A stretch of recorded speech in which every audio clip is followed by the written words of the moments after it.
കവിയും ചിന്തകനും പ്രസാധകനുമായിരുന്ന എം ഗോവിന്ദനെ ജന്മനാട് അനുസ്മരിച്ചു. കൂരടയിൽ കവിയുടെ തറവാട്ടുമുറ്റത്ത് തവനൂർ ഗ്രാമപഞ്ചായത്തും തവനൂർ പഞ്ചായത്ത് ഗ്രന്ഥശാല സമിതിയും സംയുക്തമായി സംഘടിപ്പിച്ച അനുസ്മരണ സദസ് ഡോക്ടർ വിജു നായരങ്ങാടി ഉദ്ഘാടനം ചെയ്തു. ഈ കൂരടയിലും കുരുമുളക് എന്നൊരു പ്രയോഗം ഒരു ഗോവിന്ദന്റെ കവിത നമ്മുടെ കൂരട തന്നെയാണ്. അന്ന് 84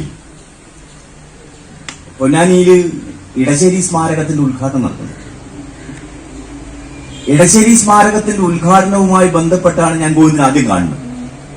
AVI സ്കൂളിലെ ഈ HMന്റെ മുറിയുടെ മുന്നിൽ ഇങ്ങനെ ഈ ഊരക്കിങ്ങനെ കൈ ഇങ്ങനെ കുത്തി സിഗരറ്റ് ഇങ്ങനെ വലിച്ചു നിൽക്കുന്ന Govindan.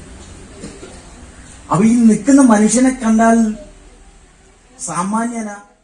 Panchayat vice president TV Sivadas അധ്യക്ഷനായി.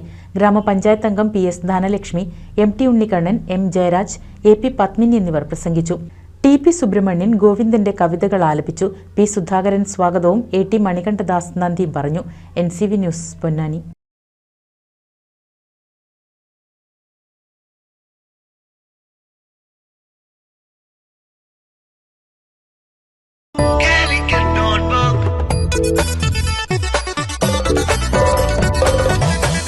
Calicut Notebook, fusion experience with a slice of Malabar. Forum Center Mall, Edapal, Malappuram. We are also at Abu Dhabi, Dubai, Sharjah, Ajman, Qatar and Kochi.